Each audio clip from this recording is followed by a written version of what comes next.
औज़ुबिल्लाहिस्समीउल अलीम मिनश्शैतानिर्रजीम बिस्मिल्लाहिर्रहमानिर्रहीम। सही बात चल निकली और under the law of precedents के हवाले से जो इनका क्वेश्चन ऑफ बाइंडिंग अराइज हो जाता है और बाज़ औक़ात हम प्रिंसिपल ऑफ स्टेयर डिसाइसिस में एक अजीब सी बतौर वकील और बाज़ औक़ात जजिस भी इसकी बाइंडिंग फोर्स के हवाले से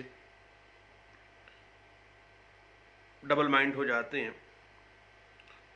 तो हम बात कर लेते हैं प्रेसिडेंट है क्या। प्रेसिडेंट बुनियादी तौर पर अदालत का ऐसा फैसला जो इस किस्म के हकायक रखने वाले मामले में एक हुक्म का दर्जा रखता है, यानी एक खास किस्म के हकायक के सामने आ जाएं जो कि प्रेसिडेंट में मौजूद, तो अदालत उस प्रेसिडेंट पर अमल करने की पाबंद होती है। अब एक बुनियादी और हकीकी जिसको हम ओरिजिनल प्रेसिडेंट बाज़-औक़ात कहते हैं, वो बुनियादी तौर पर एक ऐसी प्रेसिडेंट है, ओरिजिनल प्रेसिडेंट, जो कि एक नए असूल को, एक नए प्रिंसिपल को जन्म दे रही होती है। जबकि इसी तरह से हम ओरिजिनल प्रेसिडेंट के बिल्कुल ऑपोजिट मामले में डेक्लेरेटरी प्रेसिडेंट को देख लेते हैं, जो किसी पहले से किए गए फैसले की रोशनी में बनाई जाती है। यानी ओरिजिनल प्रेसिडेंट जो नए असूल को जन्म दे रही है, और डेक्लेरेटरी प्रेसिडेंट जो पहले से किया गया जो फैसला है, जो पहले से सेटल्ड प्रेसिडेंट है, उसको फॉलो अप कर रही है। उसके बाद एक अथॉरिटेटिव प्रेसिडेंट आ जाती है, जिस पर जरूरी है क्योंकि वो अथॉरिटेटिव प्रेसिडेंट है और वो अथॉरिटेटिव अथॉरिटी रखती है, और बतौर प्रेसिडेंट उस पर अमल करना जो है वो लाजमी होता है। उसके बाद एक और सूरत हाल सामने आ जाती है परसुएसिव प्रेसिडेंट की। परसुएशन का मतलब आपको पता है, तरगीब है, यानी ऐसी प्रेसिडेंट जिन पर अमल करना तो जरूरी नहीं होता है, लेकिन तरगीब दी जाती है, उस पर गौर खोज की दावत दी जाती है, तरगीब, उसको परसुएट किया जाता है कि तरगीब दी जाती है कि ये देख लो। एपेलेट कोर्ट का जो फैसला है, आपको पता है कि अथॉरिटेटिव प्रेसिडेंट के जुमरे में आमतौर पे आ जाता है, और पाकिस्तान के अंदर हाई कोर्ट और सुप्रीम कोर्ट ऑफ पाकिस्तान की जो पोजीशन है फैसला जात की, वो प्रेसिडेंट्स जो हैं वो आम तौर पे अगर हम देखें तो वो अथॉरिटेटिव प्रेसिडेंट जो है उसके ज़ुमरे में आती है। और कॉन्स्टिट्यूशन ऑफ पाकिस्तान 1973 जो है इस हवाले से हमें बाकायदा तौर पे प्रोविजंस भी दे देता है, और मातहत अदलिया उस पर अमल करने की पाबंद होती है। इस हवाले से हम थोड़ा सा पीछे चलते हैं सालमंड की तरफ। जूरिस्प्रूडेंस का बानी सालमंड, वो कहता है कि प्रेसिडेंट बुनियादी तौर पर एक ऐसा अदालती फैसला होता है जो किसी बुनियादी असूल पर मबनी होता है, और अदालतें जब दोनों पार्टीज के दरमियान फैसला करने के लिए मूव ऑन करती हैं, तो वो जो पहले से सेटल्ड प्रिंसिपल हैं उन हकायक के हवाले से उन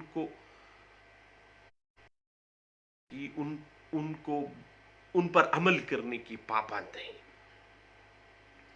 और मातहत अदालतें इसी नवीयत के जो मुकदमात हैं उनमें आला अदालतों के जो फैसलाजात हैं उनको मानने की पाबंद है।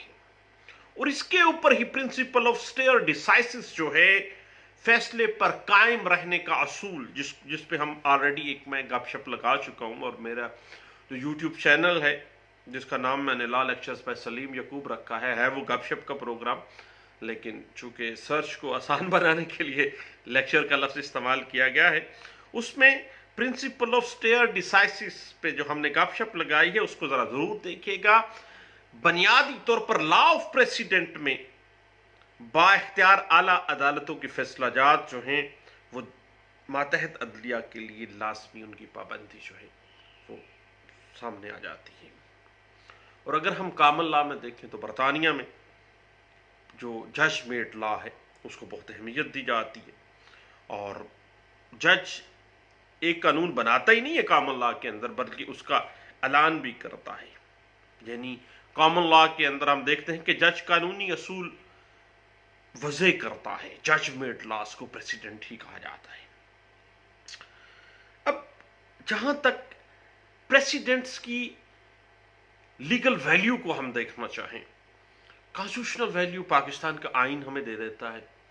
अगर हम जूरिस्प्रूडेंस के पर्सपेक्टिव में कंसेप्चुअल स्टडी चूंकि हम करना चाह रहे हैं, तो अथॉरिटी ऑफ प्रेसिडेंट्स को हम देखना चाहें तो इस हवाले से हमारे उस्तादों ने खासतौर पे LLM में भी हमें इस हवाले से कुछ गाइडलाइंस दी थी।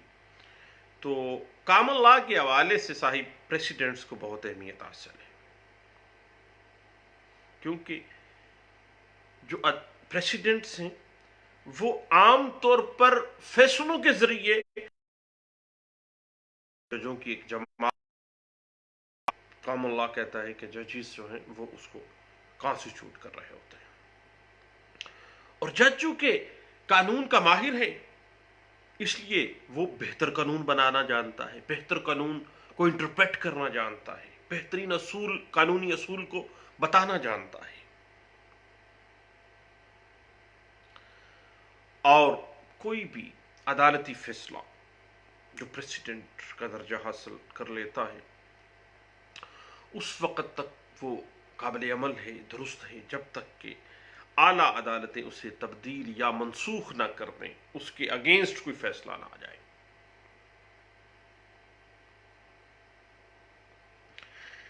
देखिए साहिब, principle of stare decisis administration of justice system का प्रिवेल चाहता है, वो फैलाना चाहता है कि अदालती निज़ाम को स्ट्रॉन्ग किया जाए। तो जब एक दफा अदालत एक फैसला देती है, एक असूल वज़े करती है, तो फिर बाद में उन्हीं हकायक के ऊपर उसी तर्ज पे उसी प्रेसिडेंट को बाकायदा तौर पर बाइंडिंग का दर्जा उसको हासिल होना चाहिए। और जब उस हकायक के ऊपर पहले से एक वाज़ेह असूल दिया जा चुका, पहले से वज़ाशुदा कानून मौजूद है, वज़ाशुदा इंटरप्रिटेशन मौजूद है, असूल वाज़ेह कर दिए गए हैं, तो उन्हीं असूलों के ऊपर जो फैसला दिया जाएगा वो ज्यादा मुनसिफाना होगा, ज्यादा सही होगा। उसके बाद बुनियादी तौर पर प्रिंसिपल ऑफ स्टेयर डिसाइसिस इस बात का मुतकाजी है साहिब कि जज का बनाया हुआ जिस तरह कानून इंग्लिश लॉ में यकीनी होता है ना, क्योंकि माहिर है कानून का, तरह जब अदालत एक मर्तबा किसी कानून की तशरीह कर देती है तो दोबारा बार बार उसकी तशरीह की जरूरत नहीं होनी चाहिए। यानी इट मीन के प्रिंसिपल ऑफ स्टेयर डिसाइसिस यही कहता है कि फैसले पर कायम रहने का असूल जो है वो प्रिवेल करना चाहिए, ना कि एक वक्त में एक फैसला दूसरे वक्त में दूसरा फैसला, इस तरह से सारे मामला ही टकरा जाएंगे आपस में। अब साहिब बात इस तरह से है, अगर हम डेक्लेरेटरी एंड ओरिजिनल प्रेसिडेंट्स की बात करें ना, तो डेक्लेरेटरी प्रेसिडेंट्स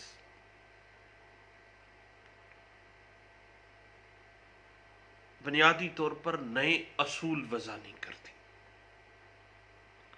बल्कि डेक्लरेट कर देती हैं पहले से मौजूद असूलों के ऊपर ही वो डेक्लरेट कर रही होती हैं, डेक्लरेशन दे रही होती। इसी वजह से इनको डेक्लरेटरी प्रेसिडेंट्स कहते हैं कि पहले असूल बना, बाद में उसी असूल की डेक्लरेशन दे रहे हैं।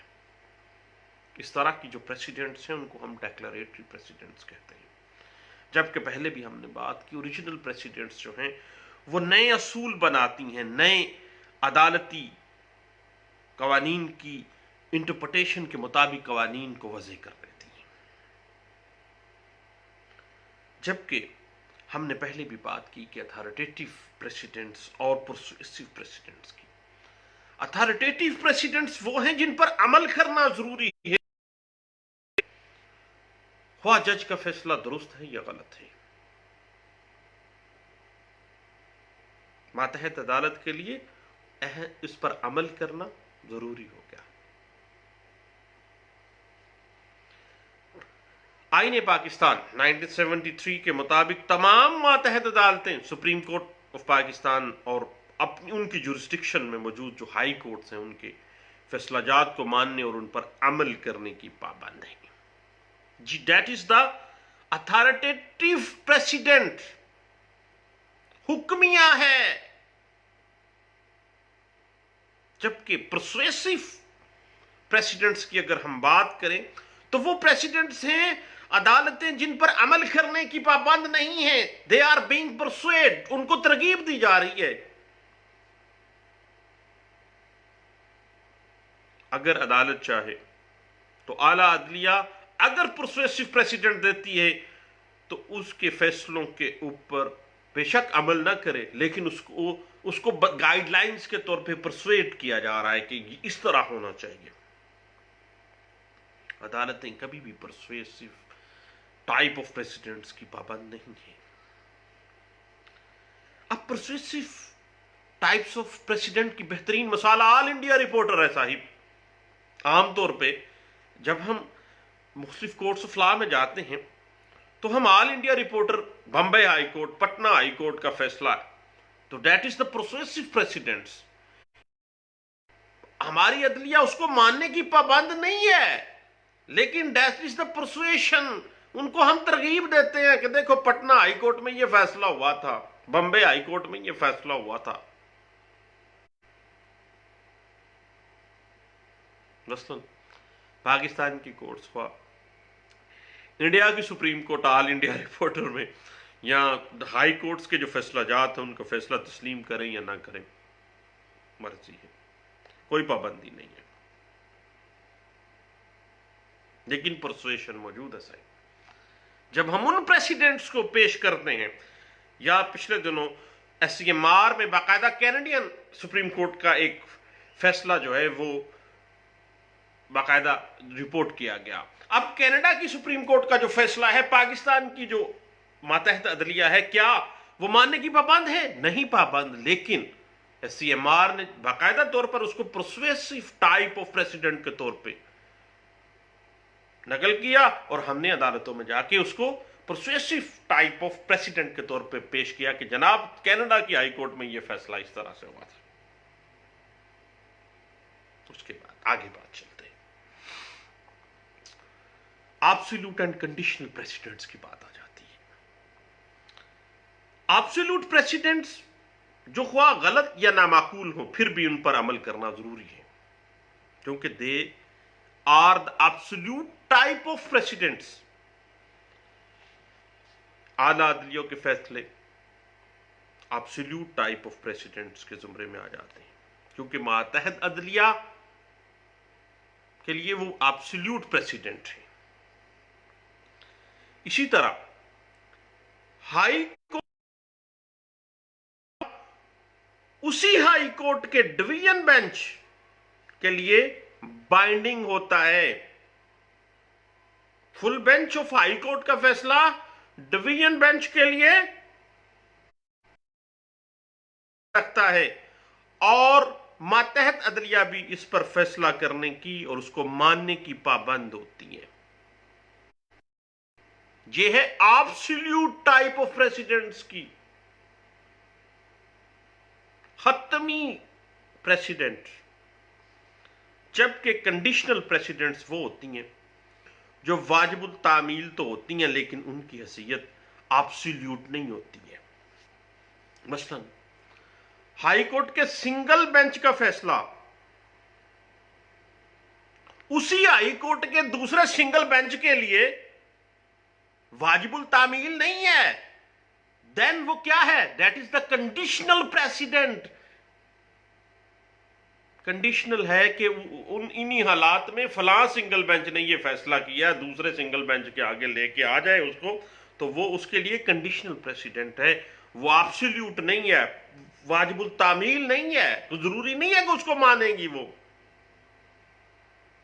अब बात करते हैं ओबिटर डिक्टा एंड रेशो डसेंडाए की।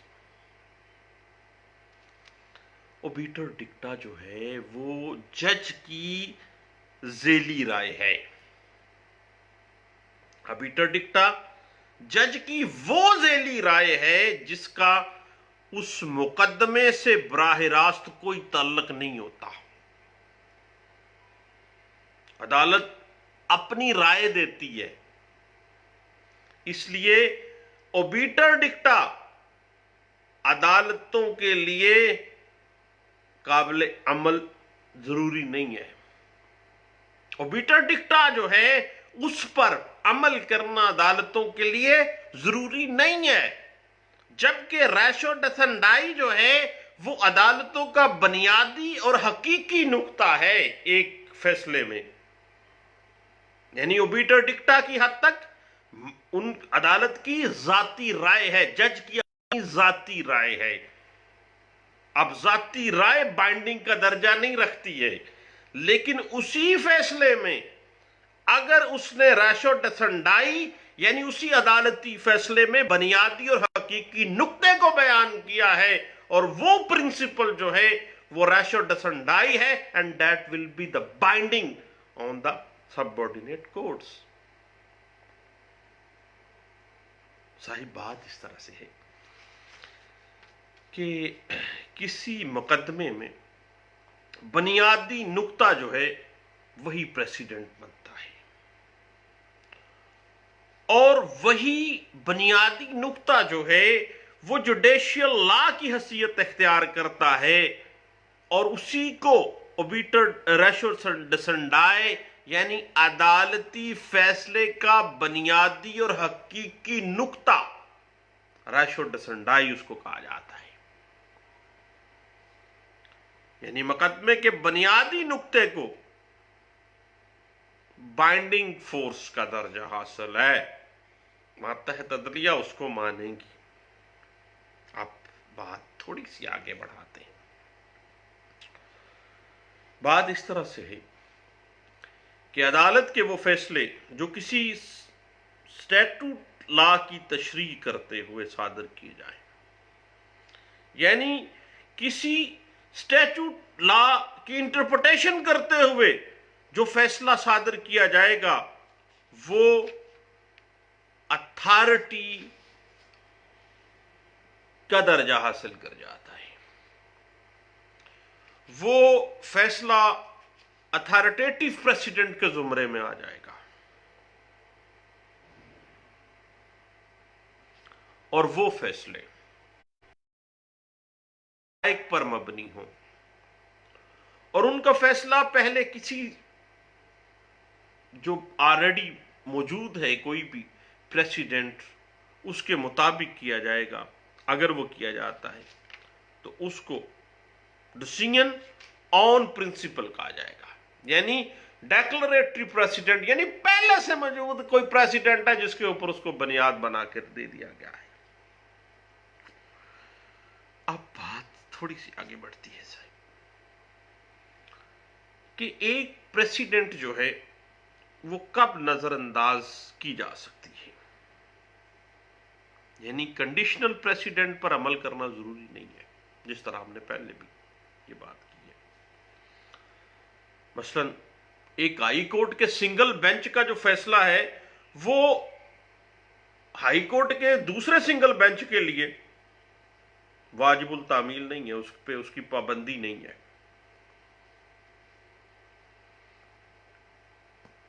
क्योंकि इन हालात में सिंगल बेंच की दूसरा सिंगल बेंच के फैसले को अब हालात में रद्द करने का मजाज किन हालात में होता है, ये एक अहम मामला है जो कि मैं समझता हूं कि एस.एम. जफर साहब की जो लैंडमार्क बुक है इंटरप्रिटेशन ऑफ स्टैच्यूज, उसमें भी उन्होंने इस बात को वाज़ेह किया है, ज़रूर देखिएगा। वाज साहिब बात इस तरह से है कि जब सिंगल बेंच की वज़ा करदा प्रेसिडेंट कानून के अगर मनाफी है तो उसको रद्द कर देगा दूसरा सिंगल बेंच।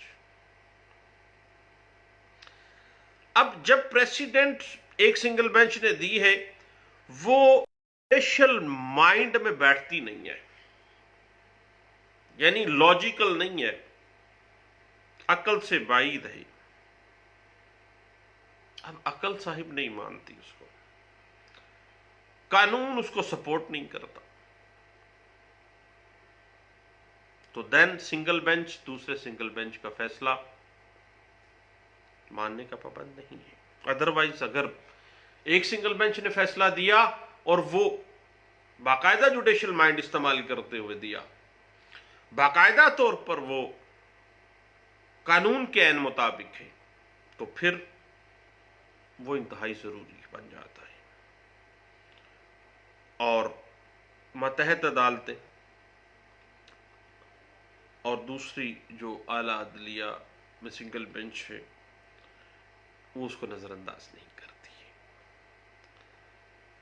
आमतौर पे एक प्रेसिडेंट को सिर्फ उसी सूरत में रद्द किया जा सकता है जब हायर कोर्ट्स ने उसको बाकायदा ओवर रूल कर दिया हो, मनसूख कर दिया। ओवर रूल जब होना है, क्योंकि ओवर रूल होने के बाद जो प्रेसिडेंट भी ओवर रूल हो गई है उस पर अमल करना जरूरी नहीं होता है। अब ये देखते हैं साहिब कि वो कौन से ऐसे फैक्टर्स हैं जो कि प्रेसिडेंट्स को बड़ा अहम बना देते हैं, बड़ा वजनी बना देते हैं। रोजा और आप प्रेसिडेंट्स तो पढ़ते रहते हैं। सबसे पहले जब जज साहब ने दूसरे जजिस की राय के साथ मुतफक्का तौर पर फैसला फैसला होता है,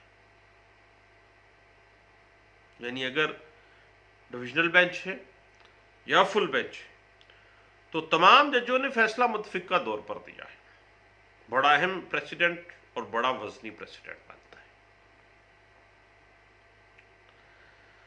और जब उस फैसले को आला अदालतों ने मंजूर और कबूल कर लिया तो वो प्रेसिडेंट बड़ा अहम और वजनी बन जाता है। उसके बाद जब कोई फैसला किसी मशहूर या मारूफ जज साहब ने दे दिया हो तो फिर भी वो कहा जाता है, जैसे क्रिमिनल में हम कहते हैं कि खोसा साहब जो हैं वो चूंकि क्रिमिनल में अच्छी अथॉरिटीज देते हैं, अच्छे प्रेसिडेंट्स हमेशा उन्होंने बनाए हैं। जमाली साहब तो सिविल में हमने देखा कि वो सिविल में अच्छी प्रेसिडेंट्स, जजमेंट्स अच्छी थी। तो ये चीजें जज का जो अपना नॉलेज है वो भी किसी प्रेसिडेंट को बड़ा अहम और बड़ा वजनी बना देता है। उसके बाद एक और चीज है कि बार ने या वकला ने उसको तनकीद का निशाना ना बनाया हो, सब कहें कमाल किया है जनाब, जबरदस्त कर दिया, ये ना हो कहें कि खोसे ने तो जनाब जस्टिस ऑफ पीस का बेड़ा गर्क कर दिया या इलीगल डिस्पोजेशन एक्ट का बेड़ा गर्क कर दिया जज खोटा साहब ने। अब ये बात तो सामने आ जाती है ना, फिर सेक्शन 3 इलीगल डिस्पोजेशन एक्ट का बेड़ा गर्क वाकई उन्होंने किया। और खास तौर पे मैं समझता हूँ कि साहिब जब थे यहाँ पे लाहौर हाई कोर्ट में 2005 वाली जजमेंट में, उन्होंने उस वक्त ही ये मामला शुरू कर दिया था। और ख़ास तौर पे पुलिस इन्वेस्टिगेशन वाले को जो प्रिविलेज दे गए थे वो अभी तक हम। और उसके बाद ले साहिब अजान हो रही है, दोबारा मिलते हैं इंशाल्लाह थोड़ी देर के बाद। Thank you, Allah Hafiz.